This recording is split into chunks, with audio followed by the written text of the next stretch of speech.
장기적인 미루기는 마치 자기 자신의 삶이 내 것이 아닌 구경꾼으로 착각을 해서 자꾸 미루게 됩니다. 답답함은 꿈을 이루지 못해서가 아니라 아예 꿈을 향해 출발할 수도 없었기 때문이죠. 안녕하세요. 리마인드 라이프입니다. 오늘 소개해드릴 강연은 팀 어번의 강연인데요. 대부분의 사람들은 프로젝트, 과제와 같은 해야 할 일들을 자꾸 미루게 되는데요. 그렇게 미루고 싶어하는 심리를 순간적 만족감 원숭이, 그리고 반대 심리인 패닉 몬스터에 비유하며 유쾌하게 풀어냈습니다. 오늘도 지금 해야 할 일을 다음날로 미뤄두고 있는 건 없는지 생각해보고 당장 해야 할 일들을 정리해보는 시간을 가졌으면 좋겠습니다. 그럼 시작하겠습니다. 대학에 다닐 때 저는 정치학을 전공했습니다. 그래서 과제가 많았죠. 보통의 학생은 과제를 할 때 일을 분산할 겁니다. 여러분도 아시죠? 처음에는 조금 느리게 시작하지만 나중에 더 많은 양을 하면서 모든 과제는 기간 내에 끝이 납니다. 저도 이렇게 하고 싶어서 계획을 짜겠죠. 하지만 현실은 과제가 나오면 미루고 또 미뤄서 결국엔 제출해야 하는 날까지 일주일, 3일 전으로 다가올 것입니다. 모든 과제마다 이런 일이 일어났어요. 90페이지 분량의 졸업 논문도 다가왔죠. 1년은 투자해야 하는 논문이었어요. 졸업 논문만큼은 평소에 하던 대로 하면 안 된다는 걸 알고 있었어요. 그렇게 하기에는 너무 중요한 과제니까요. 그래서 계획을 세웠어요. 처음에는 가볍게 시작하고 중간쯤에는 속도를 좀 높이고 마지막에는 기운 좀 내서 하는 거죠. 마치 작은 계단을 오르는 것처럼요. 계단 좀 오르는 게 얼마나 힘들겠어요. 별거 없잖아요. 그렇죠? 그런데 정말 웃긴 일이 일어났습니다. 처음 몇 달은 그냥 시간이 지나갔고 제가 별로 한 게 없었어요. 그래서 계획을 수정했죠.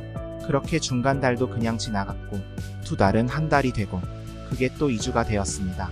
그리고 어느 날 깨어보니 기한이 3일밖에 안 남았는데도 저는 한 글자도 안 쓴 상태였어요. 그래서 제가 할 수 있는 걸 했죠. 72시간 동안 90페이지를 썼습니다.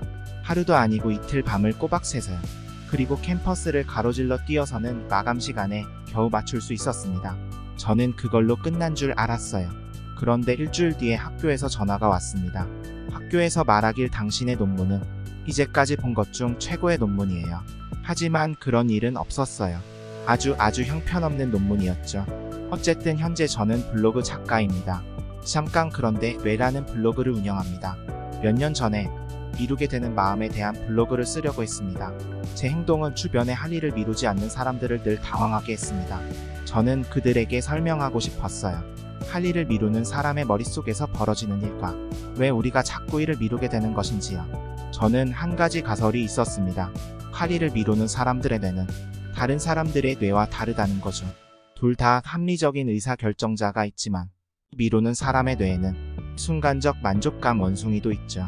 이게 할 일을 미루는 사람에게 무슨 의미일까요? 이 일이 벌어지기 전까진 모든 게 괜찮다는 뜻입니다. 합리적 의사결정자는 생산적인 일을 하기 위해 합리적인 결정을 할 겁니다. 하지만 원숭이는 그걸 좋아하지 않기 때문에 자기가 운전대를 잡고는 말합니다. 맞다, 누구 연애한다고 스캔들이 났었지? 그 연예인 스캔들 기사를 전부 찾아보자. 그리고 냉장고로 가서 간식거리를 가져오자. 10분 전보다 새로운 기사가 업데이트 됐는지 찾아보고 나서 유튜브에 들어가 그 연예인에 관한 영상을 시작으로 한참 시간을 보낸 뒤에 마지막으로 내가 좋아하는 영상을 조금 더 보자. 이건 모두 시간이 많이 걸리니까 오늘은 할 시간이 없어 내일로 미루자. 무슨 일이 벌어지고 있는 걸까요? 순간적 만족감 원숭이는 운전대를 잡을 만한 녀석이 아닙니다. 그는 완전히 현재의 순간 속에서만 살고 있죠. 과거의 기억이나 미래에 대한 지식은 없고 오직 2가지만 신경 씁니다. 쉽고 재미있는 것. 동물의 세계에서는 그래도 괜찮겠죠. 여러분이 강아지여서 평생을 쉽고 재미있는 것만 하면서 지낸다면 성공한 인생인 거죠. 이 원숭이에게 인간은 그저 다른 종의 동물입니다. 잘 자고, 잘 먹고, 잘 번식하기만 하면 되는 겁니다. 원시시대에는 그거면 됐겠죠. 아실지 모르겠지만 이제는 원시시대가 아닙니다. 지금은 선진 문명의 시대인데 원숭이는 그게 뭔지 모르죠. 그렇기 때문에 우리 뇌에는 다른 존재가 또 있어요. 바로 합리적 의사결정자인데 우리에게 동물이 할 수 없는 일을 할 수 있게 하는 능력을 주죠. 미래를 꿈꿀 수 있고 큰 그림도 볼 수 있고 장기적인 계획도 세울 수 있게 해줍니다. 합리적 의사결정자는 이걸 모두 고려하려고 합니다. 지금 현재 합리적인 일을 하도록 만들고 싶어 합니다. 어떤 때에는 쉽고 재미있는 일을 하는 게 적합할 때가 있죠. 저녁을 먹거나 잠을 자거나 가족이나 친구와 함께 여가 시간을 보낼 때 말이에요. 그래서 어떤 때에는 서로 의견이 맞죠. 때로는 힘들고 별로 즐겁지 않아도 일을 하는 게 훨씬 합리적일 때가 있어요. 보다 큰 뜻을 품었을 때는 말이죠. 바로 그때 갈등이 생깁니다. 일을 미루는 사람에게는 이런 갈등이 늘 같은 방식으로 끝이 납니다. 합리적 왕국을 벗어나 쉽고 재미있는 왕국에서 많은 시간을 보내게 되죠. 저는 그곳을 암흑의 놀이터라고 부릅니다. 암흑의 놀이터는 일을 미루는 사람들이 다 잘 아는 곳이죠. 여가 활동이 벌어지는 곳인데 어떤 때는 여가 활동을 하면 안 될 때도 합니다. 암흑의 놀이터에서의 재미는 사실 재미있지는 않아요. 놀 자격이 없으니까요. 그곳의 공기는 죄책감, 공포, 불안, 자기 혐오로 가득한데 일을 미루는 모든 사람들이 느끼는 감정이죠. 문제는 이런 상황에서 원숭이가 날뛰기 시작하면 어떻게 일을 미루는 사람들이 합리적 왕국으로 가느냐는 거죠. 즐겁진 않지만 중요한 일을 해야 하는 곳으로요. 다행히 일을 미루는 사람에게는 수호천사가 있답니다. 언제나 그를 내려다보며 가장 암울한 순간에 지켜주는 존재인데 바로 패닉 몬스터라는 존재이죠. 패닉 몬스터는 대부분의 시간에는 휴면 상태이지만 마감 기한이 코앞으로 다가오거나 공개적으로 망신당하거나 경력의 재앙이 닥치거나 무시무시한 후환의 위험이 있는 경우에 갑자기 깨어납니다. 중요한 것은 원숭이가 무서워하는 유일한 존재라는 거예요.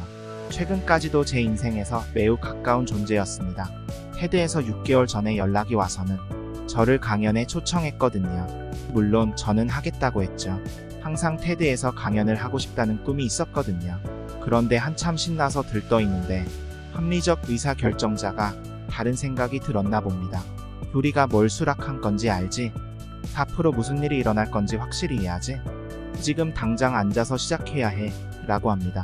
그러자 원숭이가 전적으로 동의하지만 지금은 그냥 구글어스를 열고 인도를 더 잘 알기 위해 인도의 남단을 확대해서 해발 200피트에서 인도 북단에 도착할 때까지 2시간 반 동안 위로 스크롤하자 라고 합니다. 그래서 그날 저는 그걸 했습니다. 그렇게 시간이 지나서 6달, 4달, 2달, 한 달이 되어서 테드 관계자가 강연자를 발표했습니다. 웹사이트를 열어보니 제 얼굴이 저를 똑바로 쳐다보고 있는 거예요. 그러자 누가 깨어났게요. 맞습니다. 패닉 몬스터가 정신줄을 놓기 시작합니다. 몇 초 뒤에는 모든 시스템이 난리가 났죠. 그러자 패닉 몬스터를 무서워하는 원숭이는 허둥지둥 나무 위로 도망갑니다. 그렇게 드디어 합리적 의사결정자가 주도권을 잡고 강연 작업을 할 수 있었죠. 패닉 몬스터는 할 일을 미루는 실성한 사람들의 행동을 설명해 줍니다. 어떻게 2주가 지나도록 과제의 첫 문장도 못 쓰는 저 같은 사람들이 기적적으로 작업 윤리의식을 찾아서 밤을 새가며 8페이지를 쓰는지를. 그래서 몇 년 전 이런 일들을 블로그에 썼습니다. 글을 썼을 때 사람들의 반응은 놀라웠습니다. 말 그대로 수천 통의 이메일을 전 세계의 다양한 일을 하는 다양한 사람들에게 받았습니다. 간호사, 은행가, 화가, 공학자, 그리고 많은 박사 과정 학생들이 있었죠. 그들은 모두 같은 말을 했어요. 저도 똑같은 문제가 있어요. 하지만 제가 놀란 것은 블로그의 글은 가벼운 어조인데 이메일은 매우 진지한 어조로 대조되는 것이었습니다. 이 사람들은 정말 일을 미루는 것 때문에 인생이 어떻게 되었는지, 원숭이가 자기에게 무슨 짓을 했는지 답답한 마음을 토로했습니다. 저는 이것을 보며 생각했습니다. 일을 미루는 사람의 시스템이 먼저 발동하는데 왜 이런 거지? 어째서 이 모든 사람들이 암울한 곳에 있는 걸까? 알고 보니 두 종류의 미루기가 있었습니다. 오늘 말씀드린 이야기에는 모두 마감 기한이 있었습니다. 그 기한이 있을 때는 미루기의 결과는 단기간으로 제한됩니다.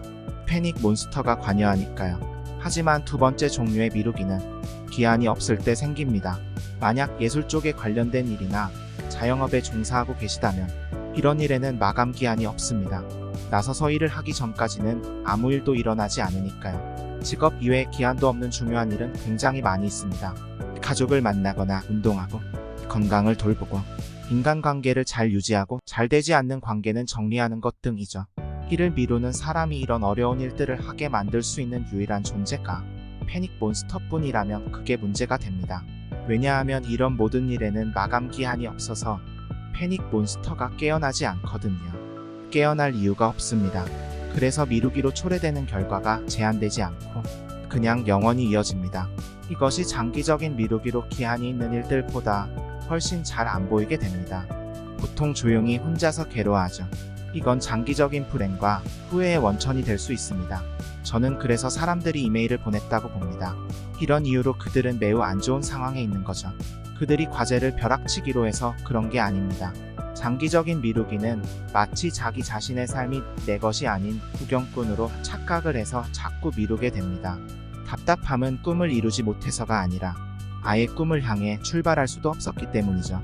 그래서 이메일들을 읽고 약간의 깨달음을 얻었는데 미루지 않는 사람이란 존재하지 않는다고 봅니다. 맞습니다. 여러분도 모두 미루는 사람들입니다. 여러분은 저처럼 그렇게 엉망은 아닐지 모르죠. 여러분은 마감 기한이 있는 건전한 사귐이 있을지도 모르지만 기억하세요. 원숭이의 교묘한 속임수는 기한이 없을 때 나옵니다. 마지막으로 한 가지 말씀드리고 싶습니다. 저는 인생 달력이라고 부르는데요. 90년의 인생에 한 주마다 한 개의 상자가 있습니다. 즉 4680개의 상자가 있습니다. 저는 이미 1500개가 넘는 상자를 사용했습니다. 1년은 대략 52주이니 여러분의 나이에 52를 곱해보세요. 그 숫자만큼 여러분의 인생 상자를 사용한 것입니다. 어때요? 생각보다 남은 상자가 별로 많지 않죠? 우리는 이미 많은 상자들을 사용해 버렸습니다. 우리가 무엇을 미루고 있는지 진지하게 생각해 보아야 합니다. 누구나 인생에서 무언가를 미루고 있으니까요. 하지만 우리는 순간적 만족감 원숭이를 늘 의식하고 경계해야 합니다. 그게 우리 모두가 반드시 해야 할 일이죠. 달력에 상자가 많이 남지 않았으니 아마 오늘부터 당장 시작해야 할 것입니다. 감사합니다.